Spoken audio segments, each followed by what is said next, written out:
Loki continue son aventure à travers ce troisième épisode de la série. La série a démarré sur les chapeaux de roue, et si nous avons élucidé quelques mystères, voilà qu'à chaque épisode de nouveau arrive encore et encore. Celui-ci nous révèle davantage de choses concernant le TVA, ou même celui qui demeure, mais nous laisse encore toutes sortes de mystères. La fin de l'épisode est assez étrange, et on va explorer tout ça. Mesdames, messieurs, bienvenue à toutes et à tous dans cette nouvelle vidéo. Aujourd'hui nous partons pour explorer le troisième épisode de Loki, les mystères et les révélations qui sont faites. D'ailleurs j'en profite, mais si jamais tu aimes ce genre de vidéo, sache que tous les vendredis je te la propose, alors abonne-toi et active la cloche pour ne pas louper les prochaines vidéos qui arrivent, et tu peux, si jamais le concept te plaît, mettre le petit pouce bleu qui fait toujours extrêmement plaisir. Allez, on est parti.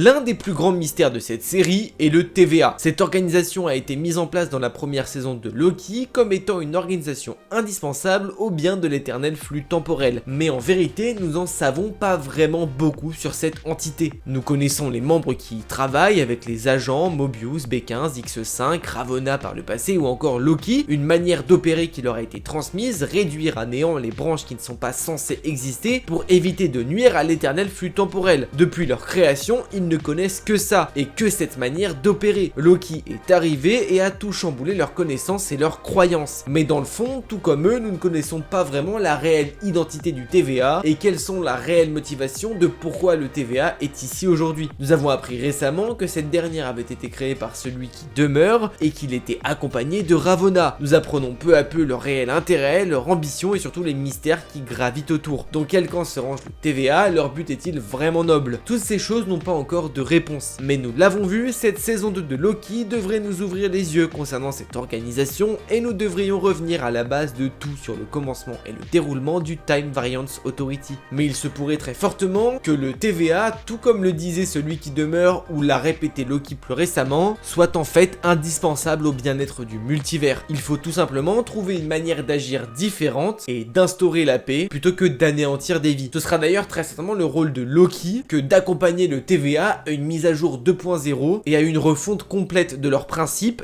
et aussi de leurs agissements. Ravonna s'est toujours battue pour le TVA. Elle avait de réelles convictions sur ce dernier sans vraiment tout savoir. Mais peu à peu, on comprend qu'elle aussi a été manipulée, qu'elle aussi a perdu la mémoire, ou en tout cas que sa mémoire a été effacée. Dans le premier épisode de la saison 2, on nous révèle qu'elle, ainsi que celui qui demeure, ont été les deux piliers fondateurs du TVA. Problème, on voit aussi dans ce troisième épisode que le visage de Victor Timely étant un variant de Kang ne lui est absolument pas familier. Miss Minute étant la plus proche de celui qui demeure, s'est fixé comme mission de dénicher un autre variant de celui-ci pour devenir le nouvel héritier du temps. Une obstination assez étrange qu'on comprendra par la suite comme étant une obsession amoureuse. Problème, de la rancœur s'est créée au fur et à mesure du temps, les sentiments que cette intelligence artificielle avait envers son maître sont devenus bien étranges et surtout amoureux, ce qui n'était absolument pas le cas du maître, qui lui la considérait plus comme une acolyte ou même un objet ou un outil. Lorsque les deux tombent nez à nez avec Victor Timely, elle pense pouvoir le faire devenir son amant. Malheureusement, ce ne sera pas le cas. Sylvie intervient par la suite, Miss Minute repart avec Ravonna et Victor lui suit Loki et sa troupe. Sylvie a toujours éprouvé une immense colère envers Ravonna du fait qu'elle la tienne responsable de tous ces actes de barbarie qu'elle a subis. Pour se venger de tout ça, elle l'a envoyé à la fin des temps dans la citadelle de celui qui demeure. Mais comment a-t-elle pu faire? Car on le répète, mais ce lieu est inaccessible par personne uniquement lorsque tu es désintégré puisqu'il signifie le vide. On le voit à la fin de l'épisode 2, Sylvie a récupéré sur les mains du défunt son pad temporel bien à lui. Cet appareil est un pad temporel que tout agent du TVA pourrait posséder, mais avec des fonctionnalités bien propres à lui, ce qui le rend unique. Il semble être une version améliorée des simples pads que les agents lambda peuvent avoir. Ce pad lui permet de voyager à travers le temps et les chronologies, et lui permet même d'accéder à ce qui est considéré comme étant le vide absolu, endroit qu'un simple pad ne peut pas accéder. Les fonctions du voyage ont l'air bien plus libres que les autres, peut-être qu'en plus de tout ça, ce pad pourrait lui permettre de voyager également à travers le multivers. Elle pourrait traverser les branches de la timeline principale, mais aussi pourquoi pas accéder à des univers parallèles qui ne font pas partie de cette timeline. Ravonna se retrouve donc bloquée dans la citadelle de fin des temps, elle n'a aucun moyen d'en sortir, ou en tout cas à proprement parler. Mais surtout, on ne doute pas que Miss Minute, elle qui connaît parfaitement les lieux,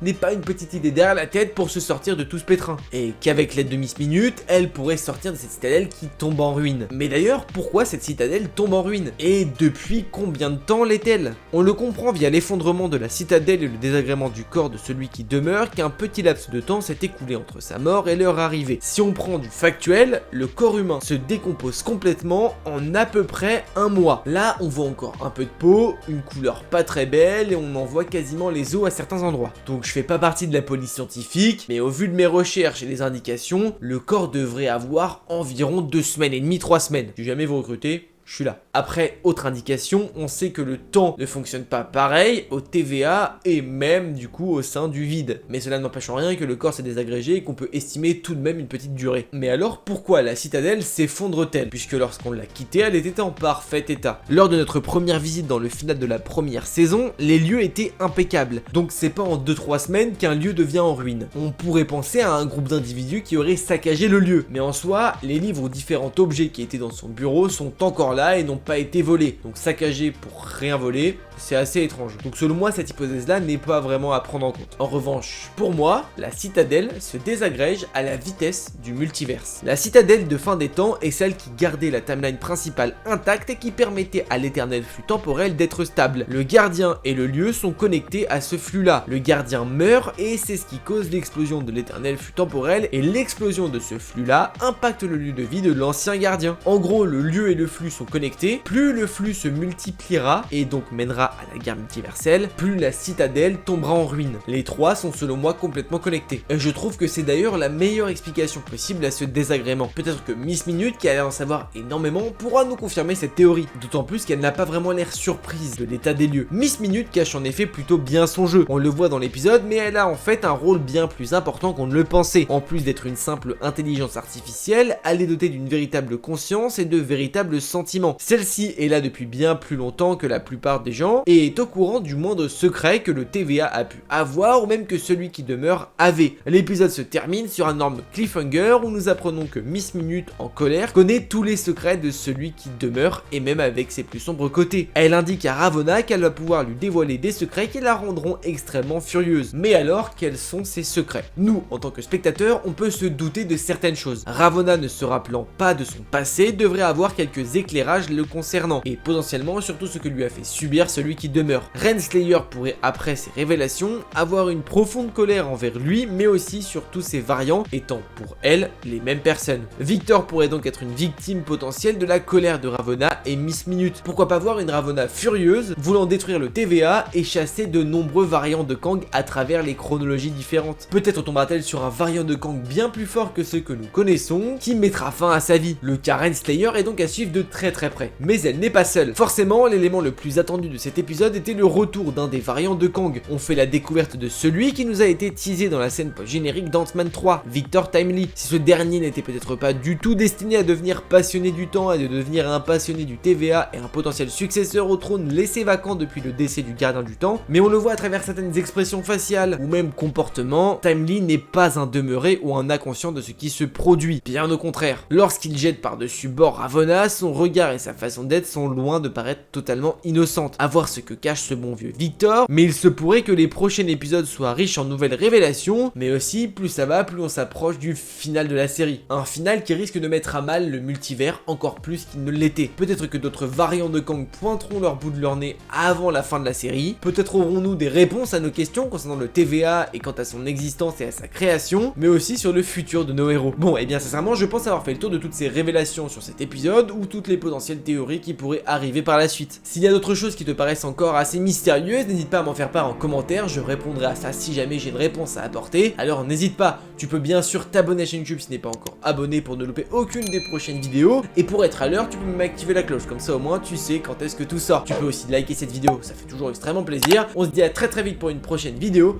N'oubliez pas, mais de grands pouvoirs impliquent de grandes responsabilités. Je vous fais des bisous, ciao.